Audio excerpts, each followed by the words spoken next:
Command at work. So when we look at kind of the overall definition of command, I look at some of my experiences with the clients that I have who have command in their top 10. Two of the biggest assets that show up with this strength are, especially at work, are your decisiveness and your willingness to take charge. So whether you're an individual contributor or you're a leader of a team, your ability to make decisions easily likely helps to create some sort of stability and helps you to build trust and confidence among people on your team, people in your company, et cetera, et cetera. Because when people are able to confidently say, yes, this is the path we're taking, or this is the path I'm taking, there's something about that that makes people who don't find decision making as easy feel safe and feel like there's some sort of stability. So on the light side of this strength, and when this strength is, firing on all, those two things are kind of the hallmark pieces in a work environment that can be so, so, so valuable. So if you are a leader, a team leader, leader of an organization, etc., my guess is that you rose to that position fairly quickly when you joined that company. And I guess this because your willingness to take charge, your willingness to take action is something that I would imagine bought you a lot of confidence and just showed what you could do to people who made decisions around hiring and promotion. It's also likely that as a leader, things like conflict or hard conversations or feedback are all things that you can handle with ease. And so as you've navigated into these leadership positions and you've had to do some of these things where some other folks might struggle a little bit with that side of leadership, for you, that's just part of it. That's just where you thrive, is really in cultivating and kind of facilitating challenging conversations, because you feel really comfortable with it. I think that sometimes when people learn about command at first, there might be a little bit of this assumption that someone that has high command can be cold or harsh or uncaring. But what I really think is interesting about this particular strength is that a hallmark feature of command is your need for and the ability to bring emotional clarity between people.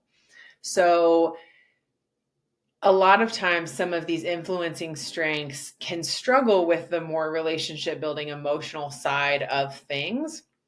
That's where command thrives. Command loves to be in the challenge, right? In the argument, in the debate, having hard conversations, but with the goal of both sides understanding, coming to an understanding, right?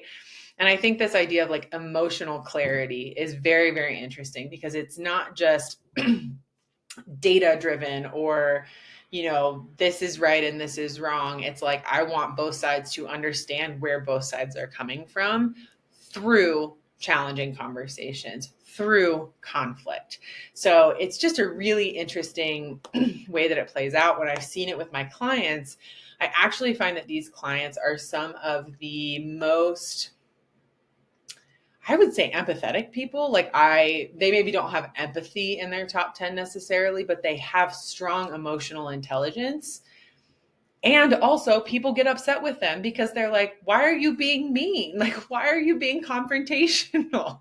So it's a really fine balance for people with command to find that middle ground of pushing forward that emotional intelligence and encouraging people to come into challenging conversations so that you can come out the other side of it. Super interesting. I would say at work, this sort of drive, plus your ability to bring light to thoughts and opinions and ideas that are often kind of avoided or unstated, when that is happening, even when you are taking charge of like a project or a team or something like that, and moving that forward, you have this tendency to make sure that everyone has kind of spoken their piece, shared their concerns, et cetera, so that you can actually resolve conflicts and misunderstandings sometimes before they even become a problem. This is a really interesting and valuable leadership skill. And so, that's kind of what I see as command showing up at work in a positive light and in a way that really moves teams forward with efficiency, but also with care. So keep doing that, command. Keep bringing that energy to the workplace. Now, as with every strength, there are also blind spots that come along with those strengths. And as a reminder, blind spots are really times and situations where your strength is overfiring. When we do one-on-ones, we talk a little bit about how certain strengths can underfire as well, but that's a little bit more nuanced and personal.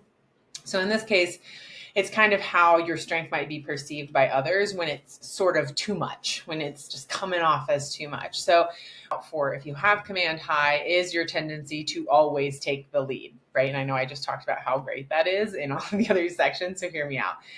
There's a few reasons that I say this. One, it can cause bitterness amongst your colleagues, amongst, people that you're in work environments with, if you are always taking control, especially if it's not in your job description.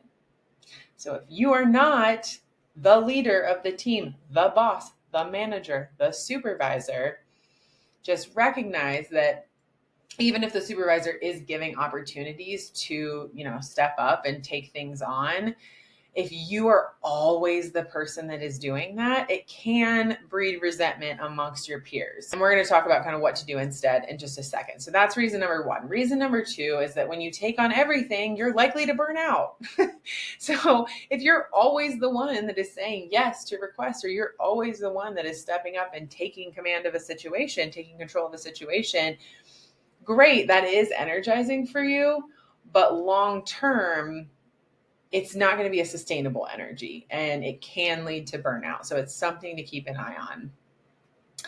The third way is if you are actually a leader of the team and you're always taking charge of every situation, that doesn't actually allow for the growth and development of the people on your team.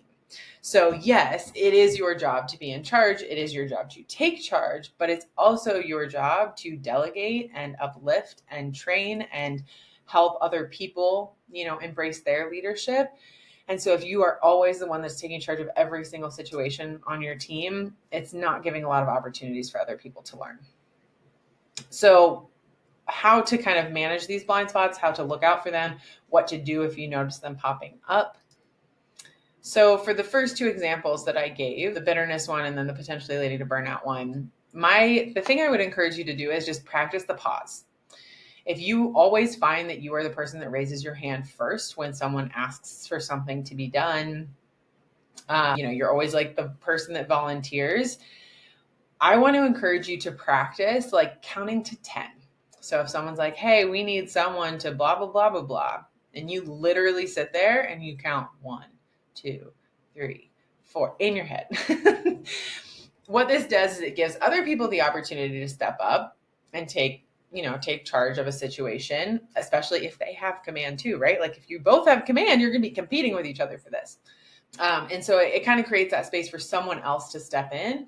Obviously, if no one steps in, once you get to 5 or you get to 10 and you're really like, I can't do this, I need to take it on, fine, do it. But taking that time to pause can be really, really, really beneficial in allowing other people to step into a space as well. This doesn't mean you have to do this every single time. It just means like, okay, if you've raised your hand for like the last 3 things, let's just take a pause for a second, shall we? The flip side of that is if you're always the person that people come to, like it's not a group saying, hey, we need a volunteer, but they're like, hey, can you do this for us? Can you take this on? The way to practice a pause in that situation is to say something like, can I check my calendar or can I check my, upcoming deadlines, my capacity, and get back to you on that? In your head, you may know you are 100% going to say yes to what they said. That's fine. This is a practice because it then does give you the space where if you don't have capacity, you truly can't take this on. You give yourself permission to actually think about that and then actually say no instead of just saying yes in the moment, no matter what. So hopefully this can help when it comes to this particular blind spot at work. Just give it a try, see how it feels. Let me know what comes up. If you absolutely hate it, let me know that too. And if you think of another way to kind of manage these blind spots, send those my way. All right. That's command at work. In the next video, we're going to talk about command in life situations. I'll see you over there.